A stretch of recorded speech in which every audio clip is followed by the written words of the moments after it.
ഇനി വൈകേണ്ട, ഇന്ന് തന്നെ നിങ്ങളുടെ വീടിനായി സിസോ സന്ദർശിക്കൂ. സിസോ, മേക്ക് ലൈഫ് സിമ്പിൾ. പട്ടാമ്പിയിൽ വൻ മയക്കുമരുന്ന് വേട്ട. പട്ടാമ്പി പോലീസിന്റെ നേതൃത്വത്തിൽ നടത്തിയ റെയ്ഡിൽ 160ഓളം ഗ്രാം MDMAയുമായി മൊത്ത കച്ചവടക്കാർ ഉൾപ്പെടെ 3 പേരെ അറസ്റ്റ് ചെയ്തു. ഓപ്പറേഷൻ ഡി ഹണ്ട് എന്ന പേരിൽ നടത്തുന്ന പ്രത്യേക അന്വേഷണത്തിന്റെ ഭാഗമായി പട്ടാമ്പി മുതുതല ഗണപതി അമ്പലത്തിന് സമീപം വെച്ച് 11.54 ഗ്രാം MDMAയുമായി മണ്ണേങ്കോട് സ്വദേശി ചക്കുവാൻതൊടി വീട്ടിൽ 46-കാരൻ അക്ബറിനെ പിടികൂടുകയും ഇയാൾക്ക് മയക്കുമരുന്ന് ആവശ്യമുണ്ടെന്ന് പറഞ്ഞ് മൊത്ത കച്ചവടക്കാരെ പട്ടാമ്പിയിലേക്ക് എത്തിക്കുകയുമായിരുന്നു. മലപ്പുറം അനന്താവൂർ സ്വദേശി ഹാരിസ്, വളാഞ്ചേരി സ്വദേശി അൻഷിഫ് എന്നിവരിൽ നിന്നായി 148.15 ഗ്രാം MDMAയും കണ്ടെടുത്തു. ഇവരാണ് പട്ടാമ്പി മേഖലയിലെ ഏജന്റുമാർക്ക് MDMA എത്തിച്ചു നൽകുന്നത്. പട്ടാമ്പി ഫിഷ് മാർക്കറ്റിന് സമീപം കേന്ദ്രീകരിച്ച് മയക്കുമരുന്ന് കൈമാറ്റം നടക്കുന്നതായി പോലീസിന് നേരത്തെ വിവരം ലഭിച്ചിരുന്നു. ഈ പ്രദേശത്തേക്കാണ് മൊത്ത കച്ചവടക്കാരെ പോലീസ് തന്ത്രപൂർവ്വം എത്തിച്ചത്. പട്ടാമ്പി പോലീസ് ശ്രീ ISHOയുടെ നേതൃത്വത്തിൽ ലഹരി ഉപയോഗം നടത്തുന്നതായിട്ട് ബന്ധപ്പെട്ടുകൊണ്ട് ഇന്നലെ സ്പെഷ്യൽ ടീം രൂപീകരിച്ചതിൻ്റെ അടിസ്ഥാനത്തിൽ 2 വലിയ കേസുകൾ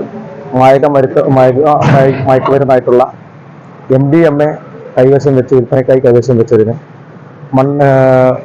ഒപ്പം മണ്ണേങ്കോട് സ്വദേശിയായിട്ടുള്ള അക്ബർ എന്നയാളെ അറസ്റ്റ് ചെയ്യുകയാണ്. അതിൻ്റെ അടിസ്ഥാനത്തിൽ കിട്ടിയിട്ടുള്ള വിവരങ്ങളുടെ അടിസ്ഥാനത്തിൽ ഇതിൻ്റെ സോഴ്സുമായിട്ട് ബന്ധപ്പെട്ട് മുന്നോട്ട് പോയ സമയം മുഹമ്മദ് ഫാരിസ് എന്ന മലപ്പുറം സ്വദേശി കാടമ്പുഴക്കടുത്തുള്ള ആളാണ്.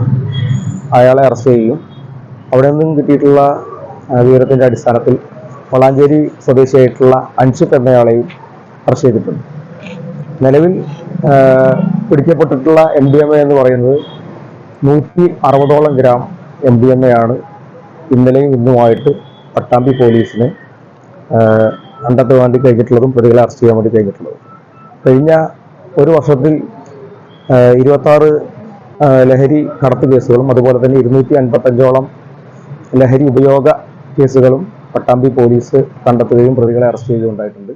പ്രതികളിൽ നിന്ന് 2 കാറുകളും കസ്റ്റഡിയിലെടുത്തു. പട്ടാമ്പി മേഖലയിൽ ലഹരി വിൽപ്പനയും ഉപയോഗവും നടത്തുന്നവർക്കെതിരെ കർശന നടപടികൾ സ്വീകരിച്ചു വരുന്നതിന്റെ ഭാഗമായി കഴിഞ്ഞ ഒരു വർഷത്തിനിടയിൽ ലഹരി കടത്തിന് 26 കേസുകളും ലഹരി ഉപയോഗത്തിന് 255 കേസുകളും പട്ടാമ്പി പോലീസ് സ്റ്റേഷനിൽ രജിസ്റ്റർ ചെയ്ത് കഴിഞ്ഞതായും ഇത്തരത്തിലുള്ള കേസുകളിൽ ഉൾപ്പെടുന്നവർക്കെതിരെ ശക്തമായ നിയമ നടപടികൾ സ്വീകരിക്കുമെന്നും പോലീസ് അറിയിച്ചു.